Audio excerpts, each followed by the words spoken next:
Hi, everybody. Thanks for tuning in to another episode of The Spiritual Scientist. Hey, I'm Victor Hamza. Hey, thanks for checking me out. So I'm going to do this one a high energy video, so nothing down. And I wanted to talk a little bit about dimensions, a little bit, not a lot, a little bit. Something that one of the commenters commented, I said, maybe my vibration was too high. And they said, how could your vibration be too high? I thought everybody wanted to get, higher vibrational, fields. So, you don't feel as a healer, as a light worker, you don't feel vibrational fields unless there's a disconnect from them in a way. So, for instance, if my vibration, if I say, let's build up the chi, my kundalini and everything, if I build that very high up in my body and it's too high for my natural body to work with for a long period of time, it'll come out, right? It'll dissipate. So you'll feel that leak out. And when that leaks out, you'll feel that vibrational field, leaving. So you only feel vibrations when they're not working for you. So, for instance, I talked about anxiety in the past. If you have this anxiety about something in the future, that's a vibrational field of awareness of your ideas, in front of it, that you just are not assimilating. So you're not into that vibrational field, and you can't. You're separate. So, when you're taking in that vibrational field and when you're assimilating it and when you're on the same frequency, then you don't feel it. So from your perspective, you don't notice any difference. So for instance, if someone else happened to step into my body, they might say, wow, I feel so different. I feel all these, things. But once you're used to it, once you're into that vibrational field, you don't feel anything. It just feels normal to you, is my point. So, people, our reality works like a hologram. So people worry about vibrational fields a lot. And they're saying, well, how do I raise my vibration? I'm not in this certain, vibrational field. Our reality works as like a hologram. So if you take a hologram and you break it, and I was painting today, so I got a little black in my hand. If you break a hologram, in pieces, each one's a reflection of the whole.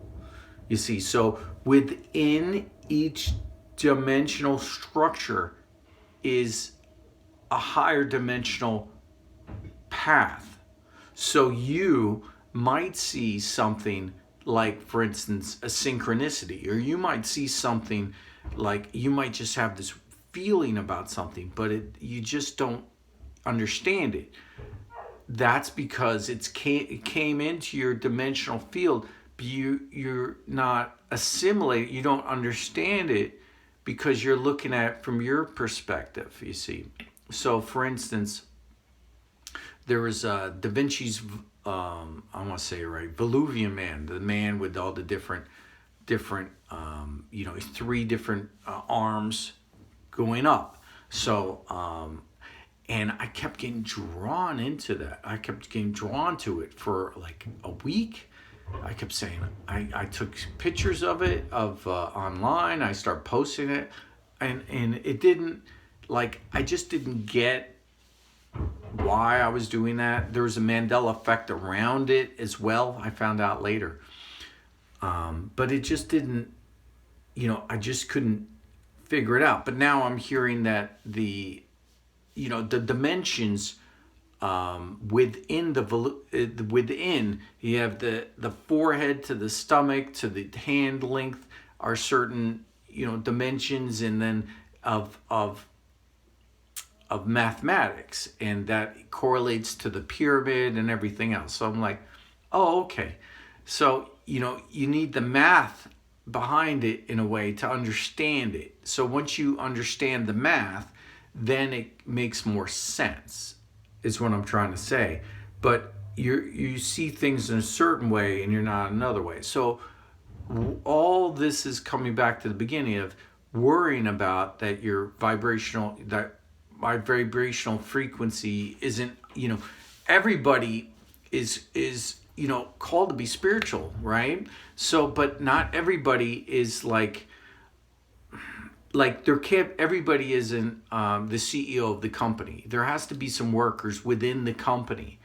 Now it's different for spiritual workers because we have mindfulness. So if everybody's mindful, it's like the worker can be at the same vibrational frequency as the CEO in a way. But that's because you can take in that hologram, you take in that part of the whole, and within it is all of the whole is within that part. So there isn't anything left out. Enlightenment's here and now. There isn't enlightenment, like you don't have to really worry about enlightenment. Like I didn't reach enlightenment, I didn't reach enlightenment. Everybody, we're born with these gifts. So it's just uncovering the ego. Like I said before, like one of the writings I wrote, it's like Michelangelo taking that block of stone and carving out, as David. You carve out the pieces of the ego, and then what's left is the sculpture. So it's not like you don't need more to reach enlightenment. You need less. So there is that serving of less, the simplifying yourself and viewing yourself with forgiveness. So I've dealt with many, different individuals in my life, some very wealthy, and the very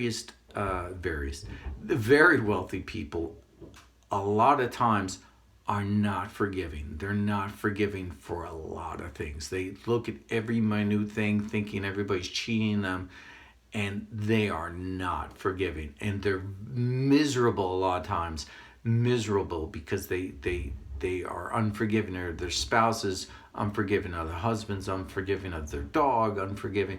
They're just everything's not acceptable, not good enough. It's just they're never satisfied. They always want more, correct? So that's that more attitude, that and for understanding that you could be, your qualification for success doesn't have to be that everyone else is unsuccessful. So they had these Harvard, I might have talked about this before, but they had these Harvard accountants that these were accountants from Harvard, okay, statisticians, and they went to them and he said, if we gave you $200,000 and and then all your colleagues would get $200,000 as well from your graduating class, would you rather have that or $150,000 salary guaranteed, but all your colleagues and associates that from college, from your graduating class, would have 125 and less? And 80% of these graduates answered the latter. They answered that they would rather have the lower salary so they would be a success compared to other graduates, which is crazy, right? So that's the more I identification with the ego. So when we're born, a lot of times when we're a baby, and then you have something, and your ego's not, your sense of self and everything's developing, and then that's your toy, and that's your toy, and then that's always your toy. With siblings, you'll see that one's always putting down the other one because they want to be number one, and they don't realize that it's very damaging to the psyche of the other siblings if they're putting them down all the time. So everybody in school putting them down, putting each other down, not understanding, not coming from the holistic sense that your success isn't predicated on someone else's failure. You see, so in like that sense, that your understanding of higher dimensions and lower dimensions, don't base that and don't look at that with your sense of ego saying I'm not good enough, I'm I'm I'm better than this person either. So the a qualified teacher, and I said this many times, if a Buddha sees someone, all the Buddha sees when he's walking is other Buddhas. All he sees is other Buddhas. Everybody to the Buddha is a Buddha or almost a Buddha. So when an enlightened teacher, a master, looks at you, he doesn't see that you're not, he's not looking at your shortcomings. He's looking at you as an enlightened being with just a few things that need to get out of the way. So that's the difference. So what I'm saying is that you're a lot of people focus in on the negative. My vibration is too low. Well, what about your vibration that you're at now? Is that okay? Is it maybe what I'm saying is I feel like sometimes my vibration's too high. I gotta lower it. I have to be in the world. You have to be there. So you have to, everybody has to do something. So you have to be able, have to be able to talk to people. You have to be able to function in society in a way. So, raising your vibration is what all this is about for a lot of people. Everybody talks about raising your vibration. And by vibration, as your spiritual awareness progresses, as you raise your kundalini too, and your chi and your vibrational sense, you go higher into mind states, and you actually correspond to chakras and vibrational fields and all that. Yeah. So, and we also have dimensional fields. Dimensional fields can be dimensional fields of thought that I talked about before. So we have two-dimensional, thought, three-dimensional, and so on. So all this can be confusing, but within each, the message here is you have enlightenment now. You just have to, let go of those, negative aspects within, when you feel yourself, getting angry, remember the breathing meditation. Remember your breathing,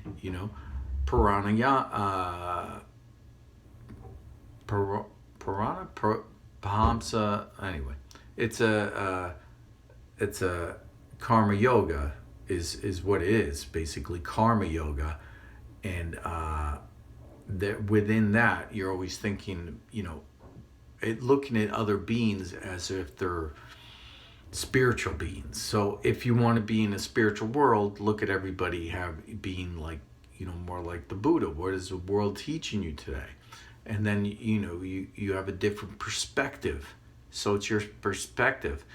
And I had a young seeker contact me once. He says, Victor Hamsa, you teach a lot. I have a question for you.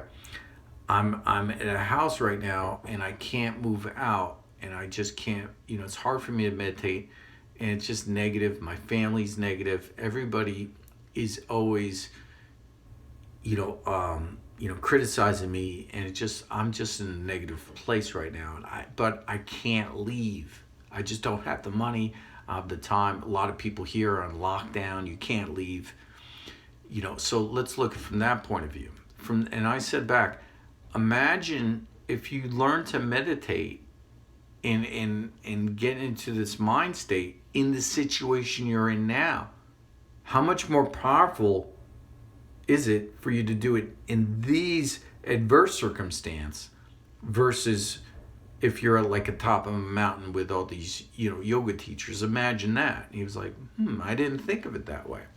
So imagine that, most, as they say, light workers are dropped in, as it were, in around with people who aren't as advanced, and then they're saying to themselves, I'm not advanced, I need to be more advanced.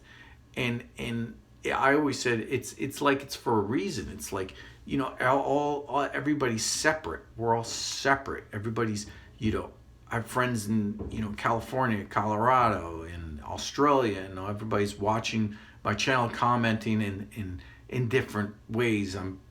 We converse back and forth, and there isn't, like, my neighbor right here isn't that way, right? So it's your job to raise up their vibrations by your example. So that's what it's about. It's about taking in these teachings and raising up yourself. So through your being, that then you express them to the world, and the world reciprocates back. You see, so if you're in the world now, you're changing the world just by your being more spiritual. Now you're changing the world, and it goes out like a ripple effect, and you might not think that it's doing anything, and then there's somebody in traffic that cut you off, and normally you'd yell and give them the finger and say, yeah, screw you, but this time you restrain yourself. Breathe in, breathe out. Okay, I'm not going to do it that time. And then that person that you didn't do it with didn't go home and beat his family because you didn't do it. You have to, and then now that family didn't get beat, heaven forbid, but that family didn't, then they were able to be and then they went out. You see, so it's a ripple effect. So what you do, you don't have to have a channel like this. You don't have to do videos. You don't have to be in front of, masses of people talking about, spirituality, to change the world and change your environment, change everything. So the idea behind it is you could do it just by yourself. That's why when you look inward, the world changes without. So that's what a lot of people and spiritual teachers are always talking about. So within that, I'm just trying to make this very clear that your vibrational frequency is raised up by your actions and by your thoughts. So if you're meditating more in the morning and meditating at night, if you're doing these things, it leads to other things. You can't just talk the talk, you have to walk the walk, you see. So you can't just think it, you have to be it. You have to, go the extra step. You have to, go out of your way. See about doing a charity, contributing to a charity, and don't tell anybody that you're giving to a charity. Doing these things for others, and then it'll come back to you. That's what it's about. I don't come on here and say, hey, I'm giving to this charity, I'm giving to that charity. You keep that separate.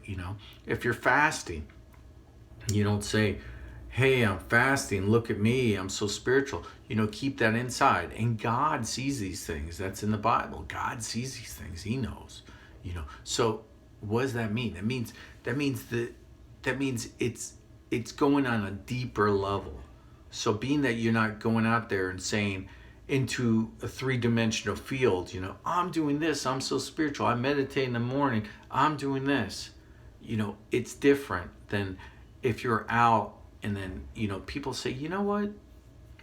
You're so calm all the time and peaceful and you're helpful a lot. I just want to ask you, is there something that you do in the before you get to work, or is there something you do every morning?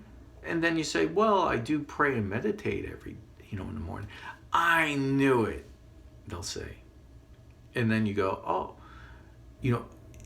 in that respect, it's different, you see. So, there's one person that goes around saying, oh, I meditate, I do this, I'm so great, and the other people don't say anything. But yet, you're radiating it from the inside. So what I'm saying is, everybody doesn't have to having a video channel like this and being a spiritual teacher and doing this in the world.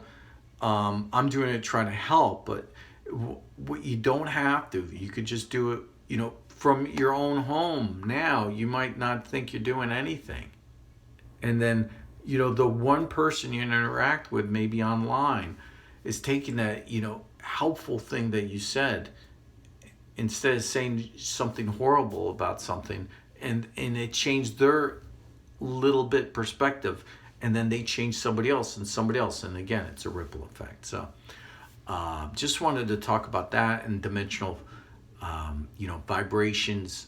So people say, everybody says, oh, I need to raise my vibration, and I said, I think my vibration is too high.